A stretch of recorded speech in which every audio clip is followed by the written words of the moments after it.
Hello everybody, welcome to the Honor and Knowledge channel. This is Saturday, January 3rd. If you're like me, you just listened to the amazing press conference that President Trump gave from Mar-a-Lago with some of his staff.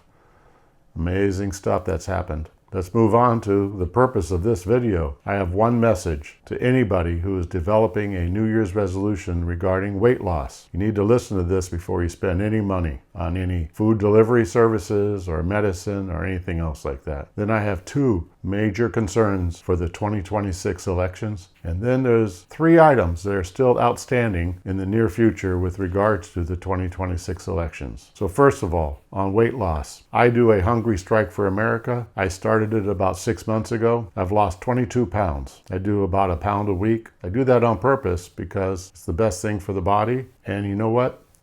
No money. Doesn't cost me any money for weight loss drugs or operations or food deliveries. And for those of you that don't know, I'm doing the Hungry Strike for America for the wacko reason of I believe that if I lose 50 pounds by the end of October of 2026, then I will ensure, me personally, will ensure that the House and the Senate remain in Republican hands. Having said that, I also would be at a healthy weight for myself. And one of the ways I celebrate when I lose a pound, I add a star to the official Hungry Strike for America sign. As you can see, there are 22 stars up there right now. How do I do it? The old-fashioned way. Eat fewer calories than I burn. And I do exercise. Now I have a bum shoulder, a bum back, a bum knee, a bum ankle, and some other parts of my body, like an old wound associated with some of my ribs that impacts my ability to do some core exercises. But having said all that, I've worked my way through all those things and I've gotten a lot stronger. And what is the actual proof? Well, my wonderful wife thinks I look a lot better now than when I started. I've gone down from a size 44 waist to a size 40 waist, and I've gone from an extra large shirt to a large shirt. But my shoulders are actually wider with how I'm doing my exercise. So what is my message? Don't jump into GLP-1 type of medication. Don't give money away to other people when the answer is right in front of you. The answer is eat less and or eat better. For example, if you read Dr. Furman's book, Eat to Live, or is it Live to Eat? Joel Furman? It's Eat to Live. If you look at Dr. Furman's book on Eat to Live, you'll see that there's a lot of good information in there that you could use to improve what you eat every day, and that will reduce your calories. Exercise is also key. Quite honestly, if you take a look at all these advertisements that are being put out by these companies that get money from you spending money on their medications, you have to stay on that medication for, as far as I can figure it out, forever. They talk about weight loss that occurs, but then it goes up. I saw one research that after 22 months, you start getting increase in weight, even if you're still on their medication. You need the exercise. You need the exercise for your bone structure. You need the exercise for longevity, and it's for your mental health. Think about it. How would you feel if you knew that you could lose weight and you could do workouts and improve your diet and you would lose the weight that you want to lose down to a healthy weight? Well, guess what? It's possible. You have total control. That's my main message. You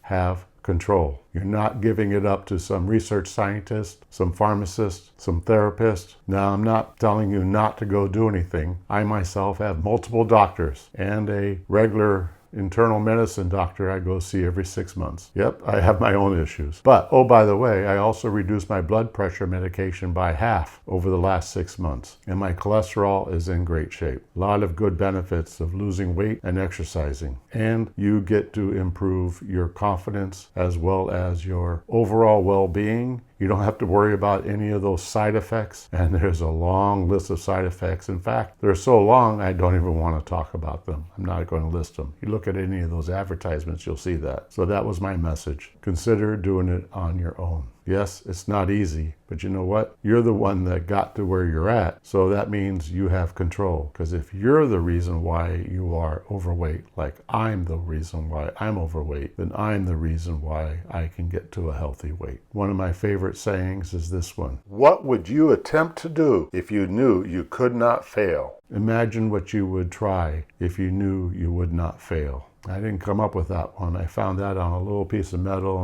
in the back corner of a little store in Key West, Florida, many, many years ago. I've used that a lot in my life. Just like to share that one with you. Now then, let's talk about my personal hungry strike for America. I go hungry, but I don't have hunger. Well, because of all the recent holidays, which I've been trying to be a good boy, we had way too much fun over the most recent week and a half. So guess what? I didn't lose weight on my weigh-in on Wednesday morning, which I always do my weigh-ins on Wednesday mornings, at least my official weigh-in. Last Wednesday, I didn't even weigh myself in.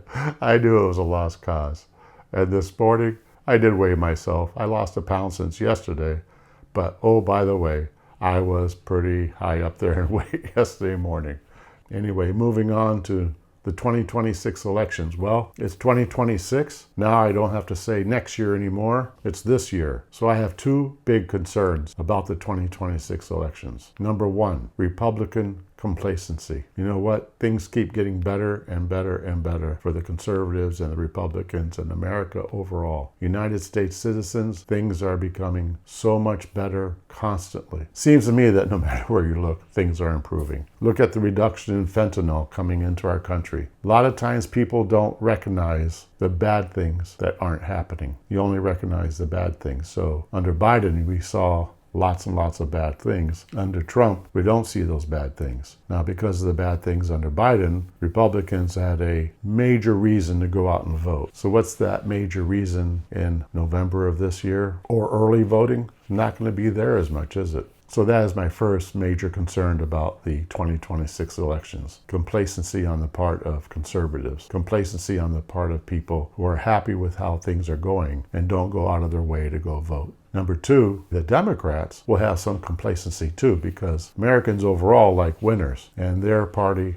not winning. However, the Democrats are good at cheating. I'm not the one that came up with that. It's a matter of record. A book called Dirty Little Secrets, for example, published in 1996, provides many, many examples of how the Democrats have set up cheating systems using people like immigrants who don't speak English. We've seen that relatively recently with mail-in ballots. And oh, by the way, as I've mentioned before on these videos, there's a place called Fulton County, Georgia, which was a major problem with regards to why there are two Democrat senators from Georgia right now, as well as how Biden got Georgia. Fulton County, the most populous county in Georgia, has major issues with their voting system. They've yet to put the Republicans that have been offered up by the Republican Party, they have yet to put them on the election board in violation of Georgia state law. That's been argued in court, and it's in front of the Georgia Supreme Court, but not really. Georgia Supreme Court is going to take up the case, but maybe this month. And then when they take up the case, when do they make the decision by? Don't really know. Maybe by June. Meantime, a lot of stuff is happening in Fulton County. For example, just weren't signed. The ticker tapes she's talking about, shown here, are almost like receipts spit out by voting tabulators on election night. State law says they must be signed by poll workers for verification, but some 150 tapes tracking the votes of some 315,000 people during early voting in 2020 weren't signed. At best, this is sloppy and it's lazy. At worst, it could be egregious and it could have affected an election. Some other ticker tapes and documents tied to the 2020 election were also missing, the county said. The revelation made waves nationally. Even Elon Musk posted about it. Now, why would they do that? Gee, well, fortunately, the federal government's investigating this. The Republicans are going to have to do an effort for the 2026 elections, similar, I think, to what they did in 2024. The Republican Party did a good job of monitoring the elections and trying to make certain that the Democrats didn't cheat that much in 2024. You know, Trump says it was too big to rig. That may have been true in 2024, but the midterm elections, not too big to rig. The Republicans really need to watch out for that. So those are the two concerns I have with the 2026 elections right now. One is Republican complacency, and two, Democrat Party cheating. Now, the three things that are still open items right now, so to speak, with regard to the 2026 elections that should be coming to a head in the not too distant future. First one, Louisiana versus Calais legal case that went before the Supreme Court. It actually went over a year ago to the Supreme Court, and they extended it to October of 2025. They listened to it then, and they have yet to make their decision. Hopefully they'll make their decision in January so that the results of that can be used for redistricting by some states. Now, what's that case about? Well, it basically boils down to racial gerrymandering. Is that a good thing or a bad thing? And bottom line is, it looks like it's unconstitutional that you purposely create districts so that minorities can have representation. As the lawyer for Louisiana said in the Supreme Court on October 15th, West Virginia has 1/3 Democrats, but there are no districts just for the Democrats. Because why? Well, because they're white. So why should minorities have their own districts? We should be colorblind when it comes to voting and with regard to everything about electing our representatives. The second item is redistricting itself. So there are several states that need to redistrict, but we really need the results of the Supreme Court case for some of them, but not for all of them. I believe Florida will be redistricting even if the Supreme Court case doesn't go the way that I expect it to. We'll still be redistricting in Florida with some Republican seat gains. But if the Supreme Court case is decided, the redistricting will be a lot more beneficial to Americans overall, which means to the Republicans. And just like the Supreme Court has the hearing on Louisiana versus Calais yet to be decided, Georgia Supreme Court has yet to decide, as I mentioned earlier, on Fulton County. The Fulton County and Georgia elections are real important for the 2026 elections. So the Georgia Supreme Court overseeing the hearing about the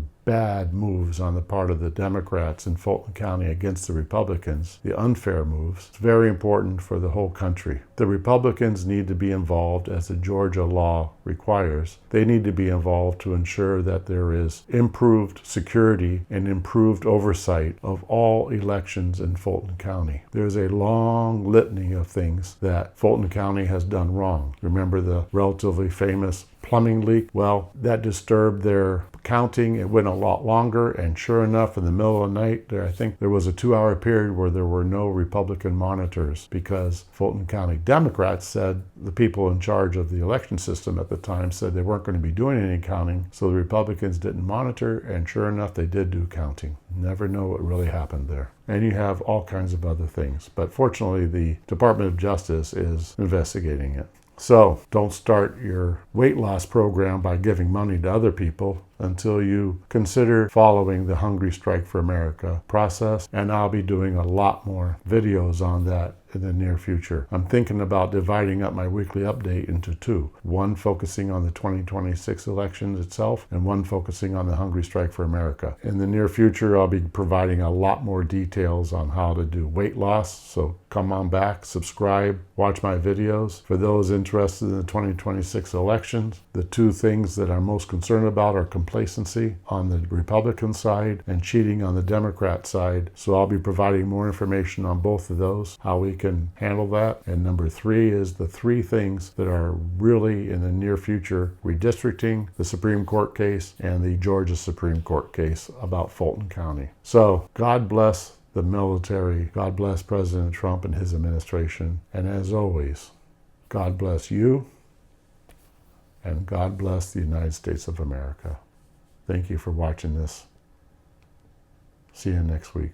Well, a few days from now. Goodbye.